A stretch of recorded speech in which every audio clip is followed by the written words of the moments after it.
혼자 있는 시간이 꼭 필요한 분들이 점점 많아지고 있어요. 나는 내향적이다. 혼자 있을 때가 더 좋다. 저는 그것을 꼭 내향적이어서 그렇다기보다 많이 에너지를 빼앗기기 때문에 혼자 쉬는 시간, 혼자만의 시간이 필요하기 때문에 그렇지 않나. 우리가 원하건 원치 않건 사회적인 의무에서 해방되는 시간이 별로 없거든요. 혼자 있으면 온갖 자극으로부터 나를 혼자 보호할 수 있고 회복할 시간도 벌 수 있기 때문에 혼자 웅크린 시간이 필요한 거죠. 저는 자존감이 심각하게 떨어진 분들에게 꼭 이 시간을 확보하라고 얘기하는데요. 잠시 SNS도 중단하고 잠수 타는 시간도 필요하다. 그 철학에 솔리튜드라는 말이 있는데 그것은 즐거운 고독, 혼자만의 시간을 가지면서 외부로 빼앗겼던 에너지를 또 타인에게 쏠렸던 관심과 기준을 내 안으로 가지고 와라 라는 겁니다. 그래서 스스로의 가치를 찾는 시간이 꼭 필요하다. 내가 인생에서 정말 원하는 것이 무엇인지 모르고 사는 사람이 대부분입니다. 제가 참 많은 분들에게 질문을 해요. 어떤 걸 원하냐? 너가 원하는 건 도대체 뭐냐? 아니면 심지어는 지금 현재 기분이 어떠세요? 라고 질문했을 때 대다수의 분들의 대답이 정말 모르겠어요 였어요. 왜냐하면 한 번도 그런 것을 들여다보거나 알아차릴 그런 기회가 없었던 거죠. 누구도 그런 것을 이야기해 주거나 설명해 주거나 교육시켜 준 적이 없었던 거죠. 그래서 많은 사람들이 여러 가지 이유로 자기 자신의 마음을 제대로 알지 못한 채 겹겹이 포장을 해놓고 살고 있습니다. 그것이 그 겉모습이 자기인 줄 알고 있어요. 침묵이면 굉장히 어색한 사람들이 있잖아요. 그런 분들은 나도 모르게 내가 다른 사람처럼 행동을 하고 있는 거예요. 쓸데없는 말도 많이 하고 오버한다 그러죠, 소위. 그런 분위기 메이커 역할을 자처하는 분들도 있는데 저는 이렇게 본심으로 살지 않고 자기 모습을 모르는 분들은 인생의 중요한 결정에서도 선택 장애가 있을 수 있다고 생각을 합니다. 왜 취업이라든지 결혼 여러 가지 중요한 이제 중대한 인생사의 결정들을 내릴 때가 있는데 저는 환자분들하고 책에서 설명한 제비뽑기를 같이 합니다. 제비뽑기를 통해서 알 수 있는 것은 첫인상. 과연 제비 뽑았을 때 그 내용이 나에게 첫 번째 드는 생각이 무엇인지 자유연상을 시키게 합니다. 그래서 나의 본심을 알 수 있게 하는 거죠. 저 역시도 정신과 레지던트를 할 때 이제 우리가 전공을 정하는 이제 그런 시점이 있는데 그때가 20대 중반이에요. 솔직히 자기 자신에 대해서 뭘 얼마나 알겠어요. 그냥 의과대학을 졸업한 일반 의사인데 자기가 평생 먹고 살 수 있고 평생 내가 관심을 가져야 되는 것을 그 당시에 알고 있는 사람이 그렇게 많지 않습니다. 저는 제비뽑기를 통해서 어떤 마음을 가졌냐면 제가 그때 이제 피부과를 뽑았었는데 나는 피부과를 뽑았는데 기쁘지 않더라고요. 왜냐면 주변 사람들은 어머 잘됐다. 너 피부과면 너무 어울리겠어. 너 잘할 것 같아. 심지어 저희 부모님조차도 그렇게 얘기했지만 저는 문학소녀였거든요. 책 보는 것도 좋아하고. 그래서 다시 뽑았을 때 정신과였어요. 저는 제비뽑기를 하면서 내가 원하는 게 이거였구나. 그 당시만 해도 정신과라면 별로 인정받지 못하고 뭐 폐쇄병동에서 감옥 같은 데서 뭐 지내야 되고 선입견이 있었던 시기였는데 제 나름대로 저의 기질을 이해하고 내가 좋아하는 나의 본심, 내가 어떤 사람인지 알았기 때문에 제가 그 원칙을 밀고 나갈 수 있었기 때문에 오늘 여러분을 이 자리에서 만날 수 있지 않았나 싶습니다. 그래서 모든 항목에 대해서 내 마음을 테스트하는 제비뽑기 여러분도 한번 해보셨으면 좋겠어요. 내가 직장을 그만두고 싶다, 난 경력을 바꾸고 싶다 하는 분들 상담할 때 전 나이를 일단 먼저 보긴 합니다. 왜냐하면 인생의 준비 기간인지 아니면 그 커리어를 10년 이상 지속했는데 바꾸는 것인지에 따라서 들어가는 에너지와 노력이 달라질 것이고요. 물론 내가 진로를 변경하고 완전히 틀어버린다고 해서 이전에 내가 해왔던 일들이 모두 헛되고 쓰레기가 되는 것은 아닙니다. 그 부분에서 반드시 건져야 될 것들도 많고요. 내가 이뤄놓은 것도 많이 있어요. 그래서 인생 헛살은 것은 아니다라는 것을 꼭 설명드리고요. 커리어에 5년 이내에 있는 분들에게는 마음껏 도전하라고 말씀드립니다. 왜냐하면 내가 아직 나의 어떠한 경력이나 인생의 큰 그림에서의 시간을 많이 할애하지 않았기 때문에 충분히 다른 것들도 불확실하지만 가볼 수 있거든요. 그리고 지금 현재도 사실 그 자리가 확실한 것은 아니거든요. 그리고 또 한 가지는 겉으로 드러나는 성공, 내가 먼저 도달하는 것이 그렇게 중요한 것은 아닙니다. 많은 분들의 성공의 잣대와 기준 다 다릅니다. 여러분, 내가 이만큼 이뤘다 해서 만족하실 것 같아요? 그렇지 않습니다. 내가 이만큼 이루면 그 다음에 이 위가 보이고 그 옆에 사람이 보이고 사람의 욕망이라는 건 한두 끝도 없어요. 내가 정말 행복할 수 있는 것은 내가 이루는 어떤 성취가 아니라 그것을 향해 나아가는 나의 작은 시도들로 인한 매일매일의 만족감입니다. 그래서 이제 저는 작은 성공이라고 얘기하고 성공 경험이라는 얘기를 해요.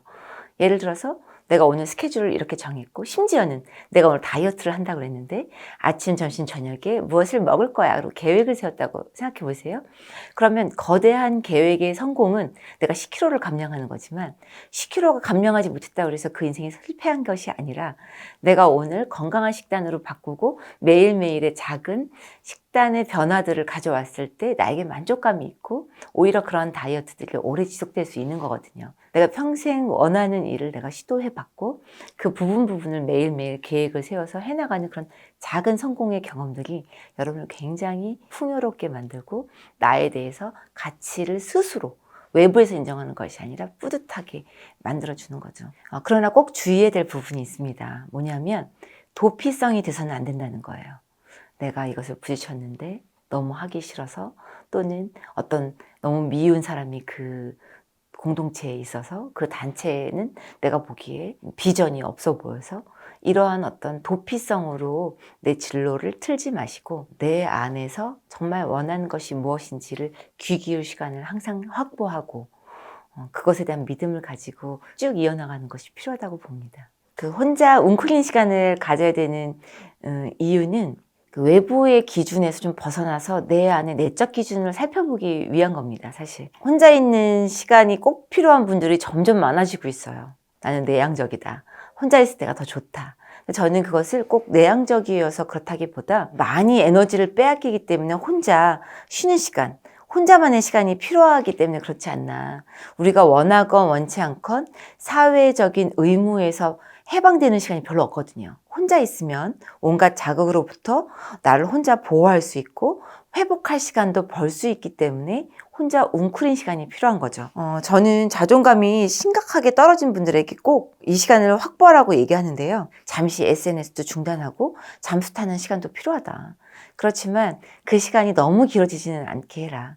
저는 1, 2년은 넘기지 마라. 이렇게 얘기를 하고요. 그 철학에 솔리튜드라는 말이 있는데 그것은 즐거운 고독, 혼자만의 시간을 가지면서 외부로 빼앗겼던 에너지를 또 타인에게 쏠렸던 관심과 기준을 내 안으로 가지고 와라. 라는 겁니다. 그래서 스스로의 가치를 찾는 시간이 꼭 필요하다. 뭐 이러면 너무 거창하게 들릴 수 있는데, 뭐 누구나 다 유학을 떠나거나, 뭐 1년씩 뭐 브레이크타임을 가질 수 있는 건 아니잖아요. 저는 일상에서는 퇴근길 미니 여행을 추천합니다.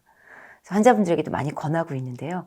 우리가 매너리즘에 빠져서 정말 회사에서 착취당하고 집에 오면 그냥 쓰러져가지고 냉장고에서 맥주 꺼내기 바쁜데 그러지 말고 매너리즘에 빠진 삶 속에 내 뇌를 재충전할 수 있는 퇴근길 미니 여행. 내가 맨날 타고 다니던 버스에서 다른 버스를 탄다든지 또 걸어서 특정 지역을 좀 가본다든지 어떤 루틴의 삶에서 벗어나서 내 인생에 자극을 줄 수 있는 그 무엇.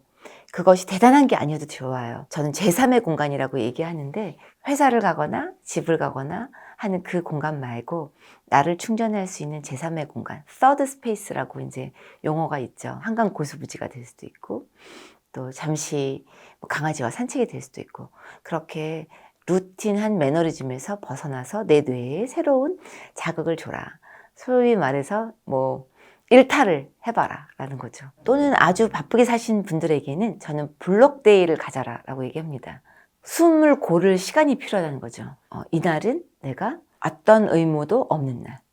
좀 뒹굴뒹굴 할 수도 있고 그것을 미리 의도적으로 하지 않으면 저는 시간을 많이 빼앗긴다고 생각해요. 저 같은 경우는 쉬는 날은 가족들에게도 알리지 않습니다. 되도록이면 제 개인적으로 그 시간의 주인이 제가 되기 위해서죠. 우리나라에서 서른이라는 것에 굉장히 의미를 두는 분들이 많이 있는 것 같아요. 29과 서른이 한 살 차이 뿐이 없는데 이제 앞자리 숫자가 바뀐다. 그래서 29살 때부터 사실은 긴장하잖아요. 서른이 됐는데도 저는 하나도 이룬 것이 없고 남들은 다 직장 다니고 결혼도 했는데 나는 그동안 뭐 했어요? 라고 얘기하시는 분들이 있으면 저는 손을 꼭 잡고 이렇게 얘기합니다. 사람마다 속도가 다 다르다. 그리고 이제는 100세 인생이라서 서른이라고 해서 많은 것들을 이루는 것이 아니라 여전히 준비 기간이다. 물론 마음이 낙심되고 그렇겠지만 인생은 속도보다 방향이거든요. 내가 방향을 설정하고 또 그 과정 가운데서 얻는 그런 보석 같은 것들이 있기 때문에 너무 걱정하지 마라라고 위로를 해드립니다. 저도 30 증후군을 아주 톡톡히 겪은 사람 중에 하나입니다. 제 책에도 많이 언급되어 있는데요. 제가 원해서 의사가 된 것이 아니었기 때문에 굉장히 정체성에 혼란이 왔었고, 그래서 30대 초반에 모든 것을 내려놓고 미국에 유학을 떠난 그런 케이스였죠. 저는 그래서 홀로 있는 시간을 꼭 가져라라고 말을 합니다. 그래서 내가 비교하고 상대적인 박탈감과 결핍감에서 몸부림치는 것이 아니라 나는 나의 페이스를 지키는 거죠. 내가 어떤 사람이고, 정말 저는 알고 싶었어요. 인생의 생선 가운데 토막 같은 시기를 정말 철저히 고민하면서 치열하게 저 자신에 대해서 알고 싶었고, 왜 우리 의대 간 친구들은 더 거의 비슷해요. 또 부모님이 원해서 또는 공부를 잘해서 또 어떻게 하다 보니까 갔는데, 그 인생이 제 인생 같지 않았어요. 내가 나한테 맞는 옷이 아니라 뭔가 다른 옷을 입은 듯한 느낌? 그래서 제가 2030 상담하는 것들을 아주 좋아하는데요. 오셔서 그래요. 저희 부모님이 공무원 하래요. 선생님 하라고 해요. 목표를 알지 못하고 내가 가는 방향을 알지 못하고 시간을 할애하는 것이 그렇게 쉬운 일이 아닙니다. 고시 준비를 하느라고 보내는 시간이 힘든 것이 아니라 내가 정해진 어떤 결과물을 알지 못하고 또는 이 길이 맞나? 하는 것에 대한 확신이 없이 열정을 가지지 못한 상태에서 비자발적으로 그 자리에 있었을 때 그 자리가 우울증을 유발하기 딱 알맞은 자리라는 거죠. 그래서 실제 통계로도 고시 준비를 하는 30-40%의 사람들에게 우울감을 많이 나타내고 있다라는 통계들도 있죠. 제가 말씀드리고 싶은 것은 30증후군을 앓고 계신 분들은 당연한 것이다.